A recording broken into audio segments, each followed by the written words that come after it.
نحمدہ ونصلی علی رسولہ الکریم اما بعد بسم اللہ الرحمن الرحیم اللہم صلی علی محمد وعلی آل محمد وبارک وسلم رب اشرح لی صدری ویسر لی امری واحلل عقدۃ من لسانی یفقہوا قولی واجعل لی وزیرا من اہلی آمین یا رب العالمین۔ ناظرین کرام السلام علیکم ورحمۃ اللہ وبرکاتہ۔ اور دور ترجمہ قرآن کا سلسلہ جاری ہے۔ قرآن حکیم کے ایک ایک لفظ ایک ایک آیت کا ترجمہ اور مختصر تشریح آپ کی خدمت میں ہم پیش کر رہے ہیں۔ اللہ سبحانہ وتعالیٰ کی توفیق سے قرآن حکیم کے 21ویں پارے کا مطالعہ ہم شروع کر چکے ہیں اور سورۃ العنکبوت کا مطالعہ جاری ہے۔ اس سے پہلے کہ آج کا مطالعہ باقاعدہ ہم شروع کریں، ایک چھوٹی سی تصحیح ہم کرنا چاہ رہے ہیں اور ماشاءاللہ اب لوگوں کا فیڈ بیک آ رہا ہے۔ کل یہ پروگرام مکمل ہوا اور میں گھر کی طرف جا رہا تھا تو ایک SMS آیا کہ بھائی شجاع بھائی آپ سے ایک چھوٹی سی خطا کا معاملہ ہو گیا۔ ہمیں اچھا لگا اور آج ہم اس کی تصحیح کر لیں گے۔ کل ہم نے قرآن حکیم کا جو مطالعہ شروع کیا تھا سورۃ النمل کی آیت نمبر 48 سے، وہاں 9 سرداروں کا ذکر آیا تھا، وہ تو آپ کو بھی یاد آ گیا ہوگا فوراً۔ تو وہاں وہ حضرت صالح علیہ السلام کی قوم کا تذکرہ تھا، غلطی سے ہم نے شعیب علیہ السلام کہہ دیا، بس اتنی سی تصحیح تھی کہ وہ صالح علیہ السلام کی قوم کے 9 سردار تھے جو سازشیں کرنے والے تھے، اور اسی کو ہم نے جوڑا تھا نبی مکرم صلی اللہ علیہ وسلم کے عہد مبارک سے بھی کہ مکہ مکرمہ میں بھی بڑے بڑے سردار تھے جو آپ صلی اللہ علیہ وسلم کے خلاف سازشیں کر رہے تھے۔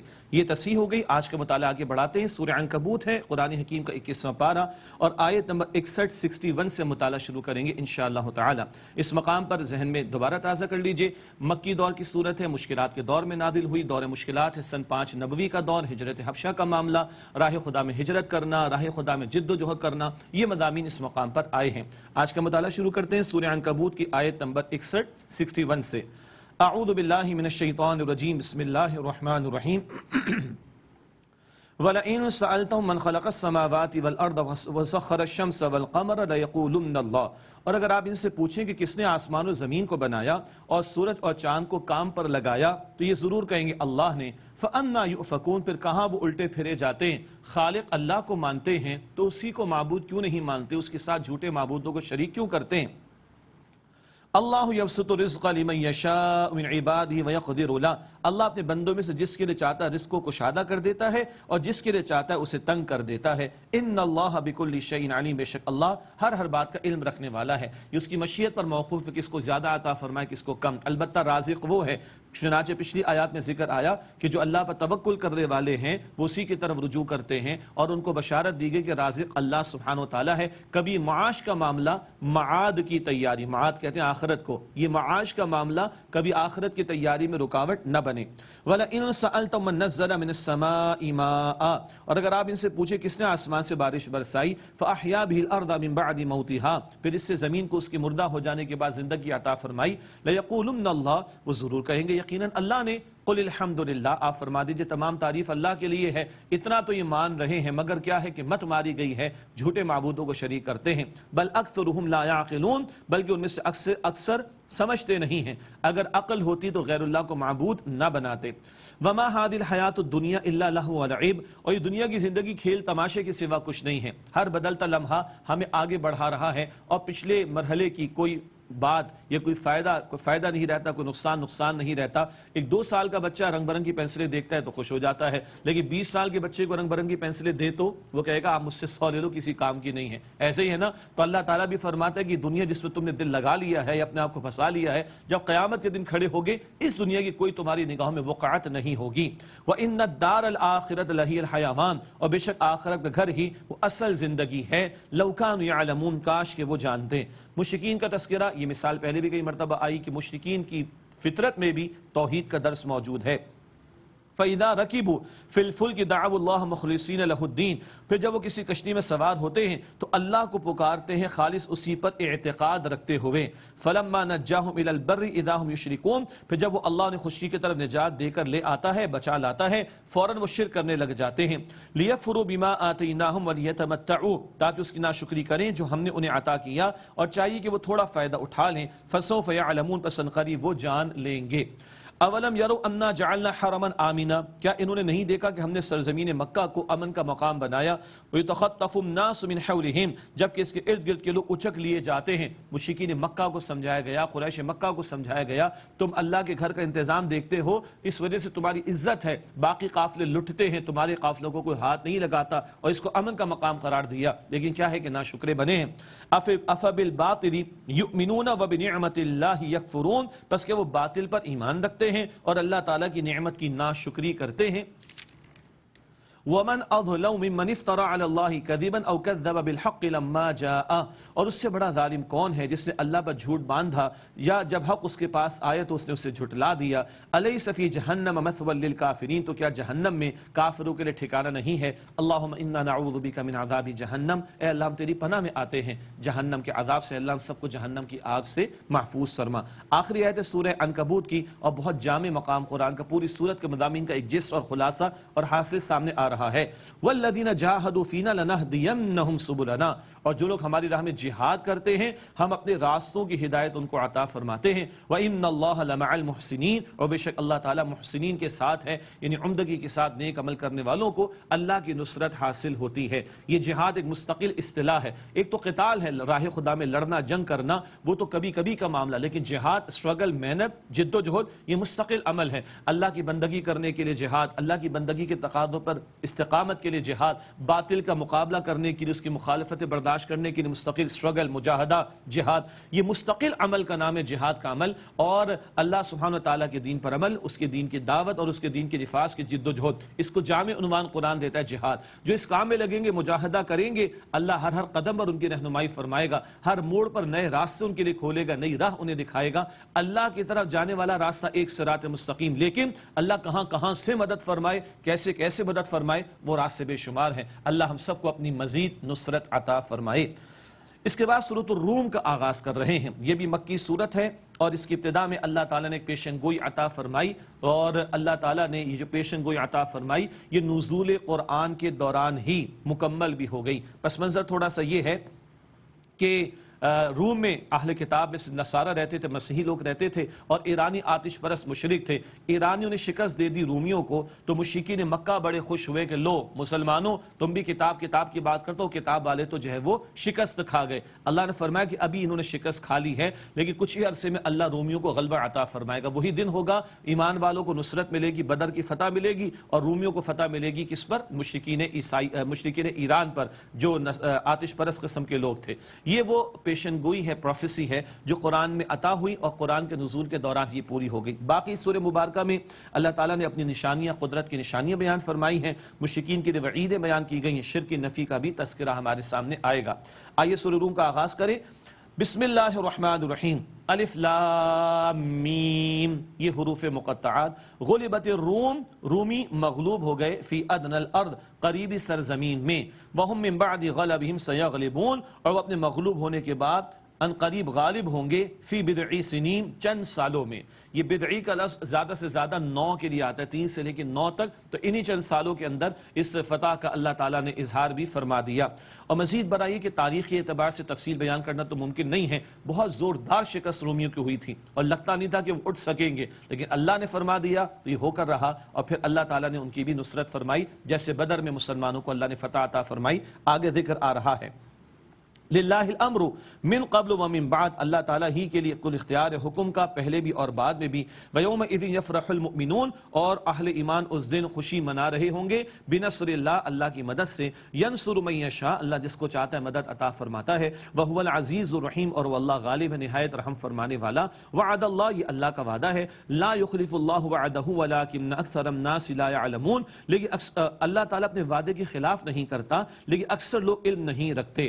ہوا یہ کہ پھر چند ہی سالوں میں بدر کا موقع تھا، اللہ تعالیٰ نے ایمان والوں کو 313 کو 1000 کے لشکر پر فتح عطا فرمائی، اور یہی موقع تھا کہ رومیوں کو اللہ تعالیٰ نے ایران کے مشرکوں پر فتح عطا فرما دی، اور اللہ تعالیٰ کی پیشن گوئی مکمل ہوئی، یعنی ثابت ہو گئی درست، اور قرآن کی حقانیت بھی لوگوں کے سامنے آئی۔ اور لوگ کیا کرتے ہیں، ظاہر کو دیکھتے ہیں، رومی بالکل مٹ چکے تھے، اندازہ نہیں کر سکتا تھا کوئی کہ دوبارہ کھڑے ہو جائیں گے، اور ادھر 313 کو دیکھ کر کوئی سوچ نہیں سکتا تھا کہ جو تقریباً نہتے 1000 کے لشکر کو یہ شکست دے دیں گے۔ اللہ تعالیٰ تو علی کل شیء قدیر، وہ اسباب کا پابند نہیں۔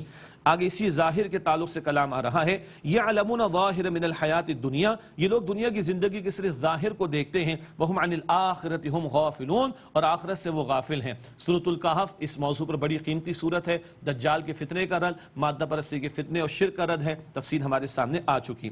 اولم یتفکروا فی انفسہم، کیا وہ اپنے اندر جھانک کر غور و فکر نہیں کرتے؟ ما خلق اللہ السماوات والارض وما بینہما الا بالحق واجل مسمى، اللہ تعالیٰ نے آسمانوں اور زمین کو اور جو کچھ ان کے درمیان ہے نہیں پیدا کیا مگر حق کے ساتھ، اور واجل مسمى، ایک مقررہ میعاد تک، بامقصد اللہ نے بنایا اور مقررہ وقت تک کے لیے بنایا۔ یہ عالم عارضی ہے، فانی ہے، چند روزہ ہے، ختم ہو جائے گا۔ وَإِنَّ كَثِيرًا مِّنَ النَّاسِ بِلِقَاءِ رَبِّهِمْ لَكَافِرُونَ، اور بے شک لوگوں میں سے اکثر اپنے رب کی ملاقات کے منکر ہیں۔ اللہ تعالیٰ اس سے ہمیں بچائے، اللہ تعالیٰ اپنی ملاقات کا شوق ہم سب کو عطا فرمائے، اللہ اپنی رضا ہم سب کو عطا فرمائے، اللہ ہم سب کو اپنا دیدار عطا فرمائے۔ اولم یسیروا فی الارض فینظروا کیف کان عاقبۃ الذین من قبلہم، کیا انہوں نے زمین میں چل پھر کر نہیں دیکھا کہ وہ دیکھتے کیسا انجام ہوا ان لوگوں کا جو ان سے پہلے تھے؟ کانوا اشد منہم قوۃ واثاروا الارض وعمروها اکثر مما عمروها، وہ قوت میں ان سے بہت زیادہ تھے اور انہوں نے زمین کو خوب بویا اور اس کو آباد کیا اس سے کئی گنا زیادہ جو انہوں نے آباد کیا۔ وَجَاءَتْهُمْ رُسُلُهُمْ بِالْبَيِّنَاتِ، اور ان پچھلے لوگوں کے پاس ان کے رسول واضح نشانیاں لے کر آئے۔ فَمَا كَانَ اللَّهُ لِيَظْلِمَهُمْ وَلَكِنْ كَانُوا أَنفُسَهُمْ يَظْلِمُونَ، اور اللہ پس ایسا نہیں تھا کہ ان پر ظلم کرتا، لیکن وہ لوگ خود اپنی جانوں پر ظلم کرتے تھے۔ مشرکین مکہ کو بتایا گیا تم سے زیادہ طاقتور تھے، لیکن جب ظلم پر آئے اڑے رہے مخالفت حق پر، اللہ نے برباد کر دیا۔ عبرت حاصل کرو۔ ثم كان عاقبة الذين اساءوا السوء ان كذبوا بآيات الله وكانوا بها يستهزئون، پھر جن لوگوں نے برے کام کیے ان کا انجام برا ہوا کہ انہوں نے اللہ تعالیٰ کی آیات کو جھٹلایا اور وہ ان کا مذاق اڑایا کرتے تھے۔ اللہ یبدأ الخلق ثم یعیدہ ثم الیہ ترجعون، اللہ ہے جو مخلوق کو پہلی مرتبہ پیدا فرماتا ہے، وہی اسے دوبارہ پیدا فرمائے گا اور پھر تم اسی اللہ کی طرف لوٹائے جاؤ گے۔ ویوم تقوم الساعۃ یبلس المجرمون، اور جس دن قیامت برپا ہوگی مجرم نا امید ہو کر رہ جائیں گے۔ ولم یکن لهم من شرکائہم شفعاء وکانوا بشرکائہم کافرین، اور ان کے شریکوں میں سے کوئی ان کے سفارشی نہ ہوں گے اور یہ اپنے شریکوں کے منکر ہو جائیں گے، ایک دوسرے کا لوگ انکار کریں گے۔ وَيَوْمَ تَقُومُ السَّاعَةُ يَوْمَئِذٍ يَتَفَرَّقُونَ، اور جس دن قیامت قائم ہوگی اس دن لوگ متفرق ہو جائیں گے، نیک لوگ الگ کر دیے جائیں گے، بدکار برے لوگ الگ کر دیے جائیں گے۔ فَأَمَّا الَّذِينَ آمَنُوا وَعَمِلُوا الصَّالِحَاتِ فَهُمْ فِي رَوْضَةٍ يُحْبَرُونَ، پس جو لوگ ایمان لائے جنہوں نے نیک عمل کیے پس وہ باغ میں ہوں گے، برا جنت میں ان کو خوشحالی عطا کی جائے گی۔ اللہم ربنا جعلنا منہم، اے اللہ انہی جنت والوں میں ہمیں شامل فرما۔ اس کے برعکس وَأَمَّا الَّذِينَ كَفَرُوا وَكَذَّبُوا بِآيَاتِنَا، اور جن لوگوں نے کفر کیا اور ہماری آیات کو جھٹلایا، وَلِقَاءِ الْآخِرَةِ، اور آخرت کی ملاقات کو جھٹلایا، فَأُولَئِكَ فِي الْعَذَابِ مُحْضَرُونَ، پس یہی لوگ ہیں جو عذاب میں گرفتار کیے جائیں گے۔ اللہ تعالی ہم سب کو جہنم کے عذاب سے محفوظ فرمائے۔ اگلی آیات میں اللہ کی تسبیح کا تذکرہ بھی ہے اور اہل علم میں ایک رائے یہ بھی ہے کہ نمازوں کے اوقات کی طرف بھی اشارہ۔ فَسُبْحَانَ اللَّهِ حِينَ تُمْسُونَ وَحِينَ تُصْبِحُونَ، پس تم اللہ تعالیٰ کی تسبیح بیان کرو شام کے اوقات میں اور صبح کے وقت، شام کے وقت میں اور صبح کے وقت میں۔ وَلَهُ الْحَمْدُ فِي السَّمَاوَاتِ وَالْأَرْضِ وَعَشِيًّا وَحِينَ تُظْهِرُونَ، اور اسی اللہ کے لیے تمام تعریف ہے آسمانوں میں اور زمین میں، اور تیسرے پہر بھی اور ظہر کے وقت بھی، یعنی تمام نمازوں کی طرف اس میں اشارہ ہو گیا۔ یخرج الحی من المیت ویخرج المیت من الحی، وہ مردہ سے زندہ کو نکالتا ہے اور زندہ سے مردہ کو نکالتا ہے۔ ویحیی الارض بعد موتها، وہ زندگی عطا فرماتا ہے زمین کو اس کے مر جانے کے بعد۔ وکذالک تخرجون، اور اسی طرح تم نکالے جاؤ گے، یعنی قبر سے تمہیں کھڑا کیا جائے گا۔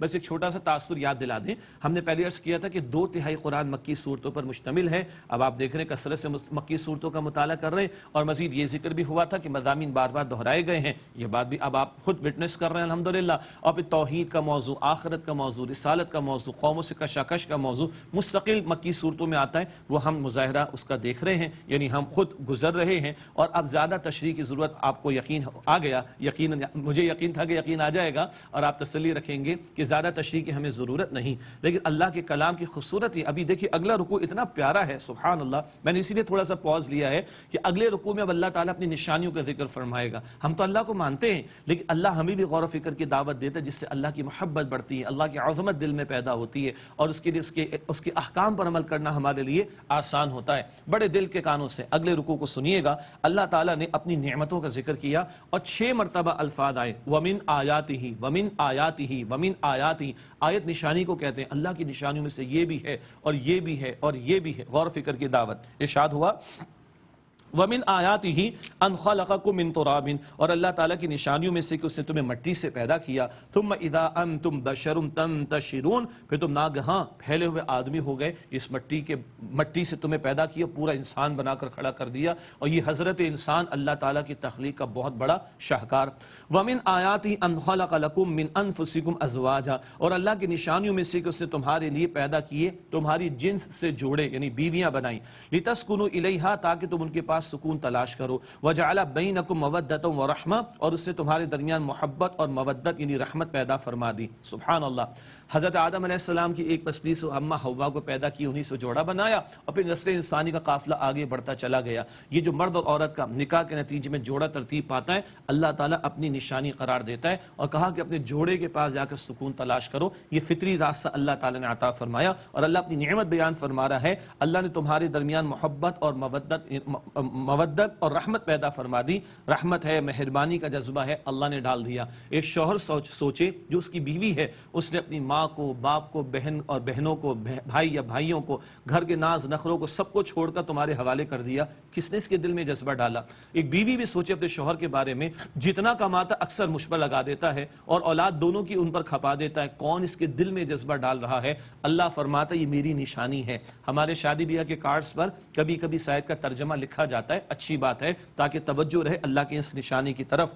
ان فی ذلک لآیات لقوم یتفکرون، بے شک اس میں یقیناً ان لوگوں کے لیے نشانیاں ہیں جو غور و فکر کرتے ہیں۔ یہ جو جوڑا اللہ نے نکاح کے بندھن کے ذریعے عطا فرمایا، اس میں سکون ہے بھائی۔ لوگ دنیا میں سکون کہاں تلاش کرتے ہیں، اس کے بعد پتہ نہیں نشہ آور ادویات بھی استعمال کرتے ہیں، خودکشیاں بھی کرتے ہیں، اور کتنے اور غلط سلط کام کرتے ہیں، نفسیاتی مریض بھی بنتے ہیں۔ یہ تو تباہی ہے۔ سکون ایٹ ڈور اسٹیپ اللہ نے نکاح کے اس پاکیزہ بندھن میں عطا فرمایا ہے۔ وَمِنْ آیَاتِهِ خَلْقُ السَّمَاوَاتِ وَالْأَرْضِ وَاخْتِلَافُ أَلْسِنَتِكُمْ وَأَلْوَانِكُمْ، اور اللہ تعالیٰ کی نشانیوں میں سے ہے آسمان و زمین کا پیدا کرنا، اور تمہاری زبانوں اور تمہارے رنگوں کے مختلف ہونے میں بھی نشانیاں ہیں۔ سبحان اللہ۔ زبان کو دیکھ لیں، میں آپ کے سامنے قرآن شریف پڑھ رہا ہوں، کتنے ہی لوگ ٹی وی پر قرآن شریف آپ کے سامنے پڑھتے ہیں، کتنے لوگ مسلمان دنیا بھر میں کروڑوں کی تعداد میں قرآن پڑھ رہے ہیں، کتنے ہی قراء کی ریکارڈنگز اویلیبل ہیں انٹرنیٹ کے اوپر، سوشل میڈیا پر۔ لہجوں کو دیکھیں، ایک قرآن پڑھنے کے لہجوں کو آپ دیکھیں تو وہ کروڑوں کی تعداد میں ہو جائیں گے۔ اللہ اکبر کبیرہ۔ ایسے ہی ہے نا، دو ٹوئنس بھی جو ہوتے ہیں ان کے لہجے بھی ڈیفرنٹ ہوتے ہیں۔ پھر بولیاں اللہ تعالیٰ نے کتنی، زبانیں کتنی اللہ تعالیٰ نے عطا فرما دی۔ یہ ایک لوتھڑا ہے زبان، اور اللہ نے کتنی بولیاں، کتنی زبانیں، یا ایسی سب کچھ ایسے ہی ہو گیا ہے کیا؟ اللہ اکبر کبیرہ۔ رنگوں کے اندر اللہ تعالیٰ نے فرق رکھا ہے جی۔ وہ علاقے جو ٹھنڈے علاقے کہلاتے ہیں، اللہ تعالیٰ نے گوری چمڑی دے دی تو ہم ذرا متاثر ہو جاتے، اور ہم لوگ جو براؤن چمڑی والے پریشان ہو جاتے ہیں۔ وہ پریشان نہیں ہو بھائی، جہاں سورج نکلتا ہے وہاں یہی چمڑی براؤن زیادہ امپورٹنٹ ہے، اور وہ بیچارے ترستے کہ ان کی کبھی چمڑی جو ہے براؤن ہو جائے، یہ اس چکر میں نہیں پڑنا چاہیے۔ افریقہ میں رہنے والے اس کی کھال موٹی اللہ تعالیٰ نے رکھی، اس کے اپنے فوائد ہیں۔ چھوٹے موٹے کیڑے تو ان کو کوئی نقصان ہی نہیں پہنچاتے، موٹی کھال رکھی اللہ سبحانہ و تعالیٰ نے۔ یہ رنگتیں جو اللہ تعالیٰ نے رکھی، اس میں بھی اللہ تعالیٰ کی صناعی کی نشانی ہے۔ یہ تو انسانوں کی بات ہو گئی، باقی چرند پرند میں اگر جائیں، کیا اللہ تعالیٰ نے بیوٹی اس کائنات کے اندر رکھی ہے۔ سبحان اللہ۔ ان فی ذلک لآیات للعالمین، بے شک اس میں نشانیاں ہیں ان لوگوں کے لیے جو علم رکھنے والے ہیں۔ ومن آیاتی منامکم باللیل والنہار وابتغاؤکم من فضلہ، اور اللہ تعالیٰ کی نشانیوں میں سے ہے تمہارا رات میں سونا اور دن کے وقت تمہارا تلاش کرنا اس کے فضل میں سے۔ رات سکون کو اللہ تعالیٰ عطا فرماتا ہے۔ کائنات کے ایک حصے پر، دنیا کے ایک حصے پر اللہ تعالیٰ رات تاری کرتا ہے، اور ہمارے دماغ کو سوئچ بھی آف ہو جاتا ہے، سکون کی نیند آ جاتی، پھر بندہ فریش ہو کر کھڑا ہوتا ہے، دن کے کام کاج میں لگ جاتا ہے۔ ابتغاؤکم من فضلی، اس کے فضل میں سے تلاش کرو روزی کو، بار بار اللہ اپنا فضل قرار دیتا ہے۔ ان فی ذلک لآیات لقوم یسمعون، بے شک اس بھی نشانیاں لوگوں کے لیے جو سنتے ہیں۔ ومن آیات یریکم البرق خوفا وطمعا، اور اللہ کی نشانیوں میں سے ہے وہ تمہیں بجلی دکھاتا ہے خوف اور امید کے لیے۔ وینزل من السماء ماء، اور وہ نازل کرتا ہے آسمان سے بارش۔ فیحیی بہ الارض بعد موتها، پھر اس سے زمین کو اس کے مرنے کے بعد زندگی دیتا ہے۔ بجلی اللہ تعالیٰ دکھاتا ہے، خوف یہ آتا ہے کہ کسی پہ گر نہ پڑے، امید یہ کہ اس کے بعد بارش بھی برسے گی، اور پھر اللہ مردہ زمین کو زندگی دیتا ہے، اس میں فصل بھی اگنا شروع ہو جاتی ہے۔ ان فی ذلک لآیات لقوم یعقلون، بے شک اس میں نشانیاں ان لوگوں کے لیے جو عقل سے کام لیتے ہیں۔ وَمِنْ آیَاتِهِ أَن تَقُومَ السَّمَاءُ وَالْأَرْضُ بِأَمْرِهِ، اور اللہ تعالیٰ کی نشانیوں میں سے کہ اس کے حکم سے آسمان و زمین قائم ہیں۔ ثُمَّ إِذَا دَعَاكُمْ دَعْوَةً مِّنَ الْأَرْضِ، پھر اللہ تعالیٰ تمہیں ایک ندا، ایک پکار لگا کر زمین سے بلائے گا۔ ثم اذا انتم تخرجون تو تم یک بارگی نکل آؤ گے. جس سے پہلی مرتبہ پیدا فرمایا وہی دوبارہ پیدا فرمائے گا. وَلَهُ مَن فِي السَّمَاوَاتِ وَالْأَرْضِ اللہ ہی کے لیے جو کچھ آسمانوں اور زمین میں ہے. كُلٌّ لَهُ قَانِتُونَ سب اسی اللہ سبحانہ وتعالیٰ کے فرما بردار ہیں. وَهُوَ الَّذِي يَبْدَأُ الْخَلْقَ ثُمَّ يُعِيدُهُ اور وہ اللہ جو پہلی مرتبہ تخلیق فرماتا ہے پھر وہی اس کو دوبارہ پیدا فرمائے گا. وَهُوَ أَهْوَنُ عَلَيْهِ اور یہ بات اللہ پر آسان ہے. ارے پہلی مرتبہ تھوڑا کسی کے لیے ذرا بات مشکل ہوتی ہے, اللہ کے لیے تو کچھ مشکل نہیں, دوسری مرتبہ تو سب کے لیے آسان ہوتا ہے. وَهُوَ أَهْوَنُ عَلَيْهِ اور یہ بات اللہ پر بہت آسان ہے. وَلَهُ الْمَثَلُ الْأَعْلَى فِي السَّمَاوَاتِ وَالْأَرْضِ اور اللہ تعالیٰ کی شان بلند ہے آسمانوں اور زمین میں. وَهُوَ الْعَزِيزُ الْحَكِيمُ اور وہ اللہ غالب ہے, حکمت والا ہے.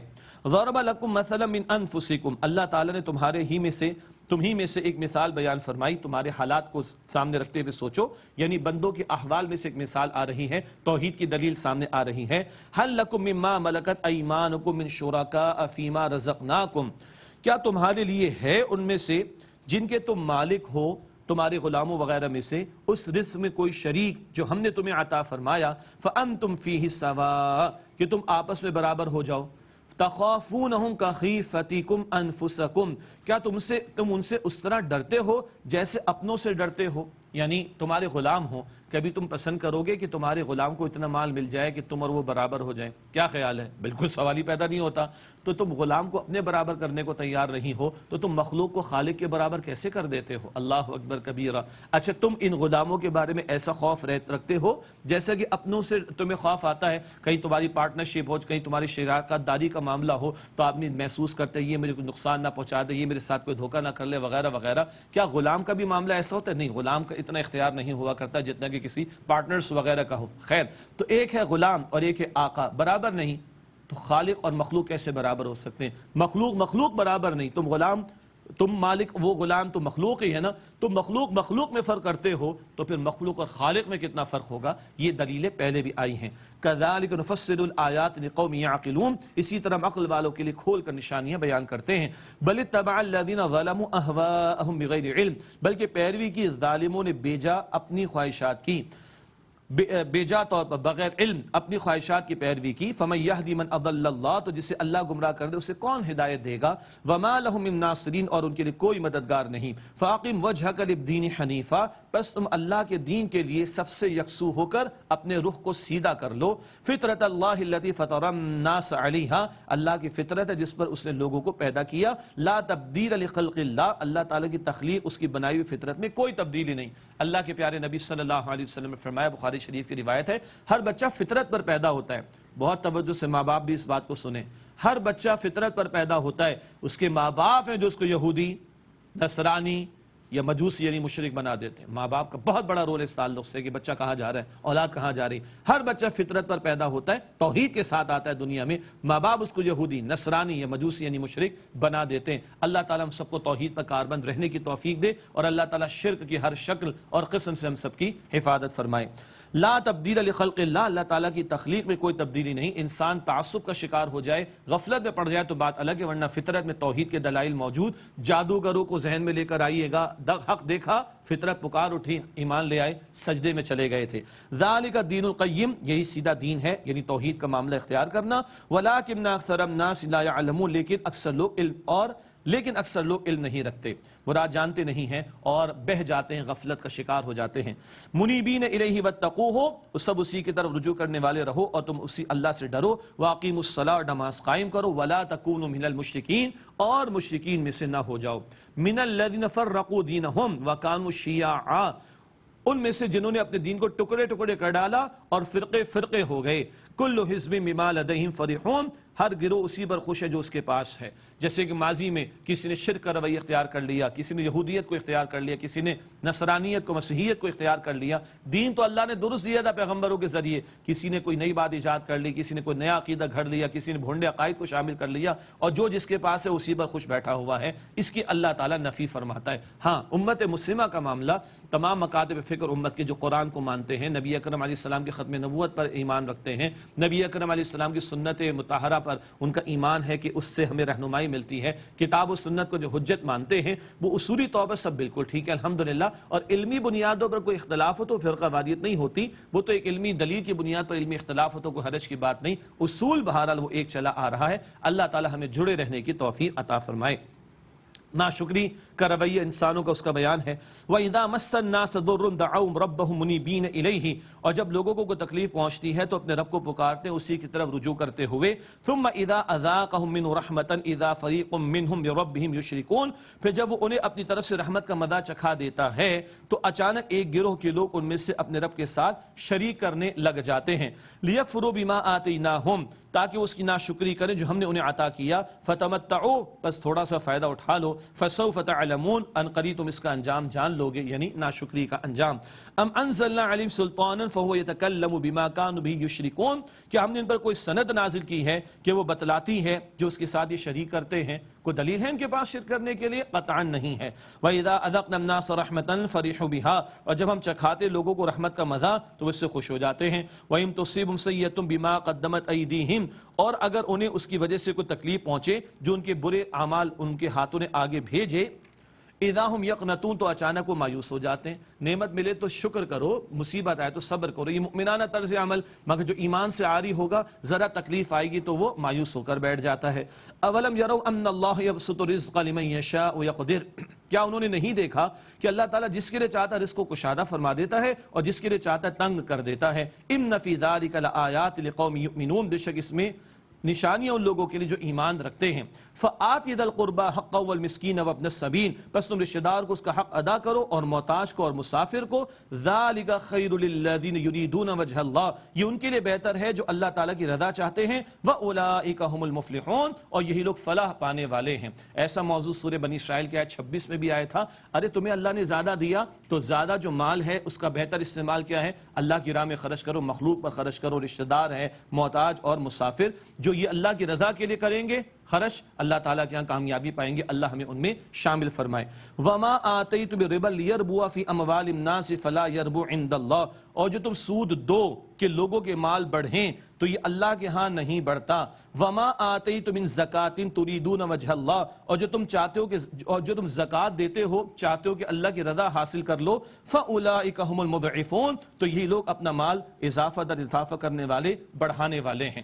یہ ابتدائی بات آئی تھی سود کے تعلق سے، سود کی حرمت پر آیات تو مدنی دور میں آئیں۔ آخری بات کیا تھی؟ سورۃ البقرہ آیت نمبر 278 279 میں، اگر سود کے معاملات کو نہیں چھوڑتے تو اللہ تعالیٰ اس کے رسول علیہ السلام سے جنگ کے لیے تیار ہو جاؤ۔ اللہ اکبر، وہ تفصیلی احکامات مدنی صورتوں میں یہاں بتایا کہ جو تم زکوٰۃ پیش کرتے ہو، راہ خدا میں صدقات دیتے ہو، مال بڑھتا ہے، اس سے اضافہ ہوتا ہے، برکت آتی ہے، سبحان اللہ، اور جو تم سود کے معاملات کرتے ہو اس سے کوئی اضافہ نہیں ہوتا۔ حدیث اللہ کے نبی علیہ السلام نے فرمایا، ابن ماجہ شریف کی روایت، سود کا انجام مفلسی کے سوا کچھ نہیں، اور آپ نے فرمایا کہ صدقہ دینے سے مال کم نہیں ہوتا۔ عقل سے نہیں سوچنا، دل سے سوچنا ہے۔ وحی کی تعلیم کے مطابق اللہ بھی قرآن میں فرماتا ہے سورۃ البقرہ میں، یمحق اللہ الربا ویربی الصدقات، اللہ ربا کو، سود کو مٹاتا ہے اور صدقات کو بڑھاتا ہے۔ اللہ ہمیں سود کی ہر شکل سے بچائے اور اپنی راہ میں خرچ کرنے کی توفیق عطا فرمائے۔ آئیے دعا کرتے ہیں انشاءاللہ۔ بسم اللہ الرحمن الرحیم، یا ذا الجلال والاکرام، یا ارحم الراحمین، یا مالک الملوک، اللہم صلی وسلم علی نبینا محمد، اللہم ارحمنا بالقرآن العظیم واجعلہ لنا اماما ونورا وہدا ورحمہ، اللہم ذکرنا منہ ما نسینا وعلمنا منہ ما جہلنا وارزقنا تلاوتہ آناء اللیل واطراف النہار واجعلہ لنا حجتا یا رب العالمین۔ اے اللہ ہم سب کا اس قرآن سے تعلق مزید مضبوط فرما، اے اللہ اس کے پڑھنے کو، سننے کو، سنانے کو، سمجھنے کو قبول فرما، اے اللہ ہمیں عمل کی توفیق عطا فرما، اے اللہ ہماری، ہمارے ماں باپ کی، گھر والوں کی، تمام مسلمانوں کی مغفرت فرما، اے اللہ ہم سب کی مغفرت فرما، اے اللہ ہم سب کو رحمتوں سے، اے اللہ برکتوں سے مالا مال فرما، اے اللہ بیماروں کو شفا عطا فرما، مرحومین کی مغفرت فرما، اے اللہ مشکلات کو دور کر دے، اے اللہ امن عافیت سلامتی عطا فرما دے، اے اللہ ہم سب کے حساب کو آسان فرما، اے اللہ روز قیامت نبی پاک علیہ السلام کی شفاعت نصیب فرما، اے اللہ ہم سب کو جہنم سے بچا لے، اے اللہ ہم سب کو جنت الفردوس عطا فرما، اے اللہ ہم سب سے راضی ہو جا، اے اللہ ہم سب سے راضی ہو جا، اے اللہ ہم سب سے راضی ہو جا۔ وصلی اللہ علی النبی الکریم وعلی آلہ واصحابہ اجمعین برحمتک یا ارحم الراحمین۔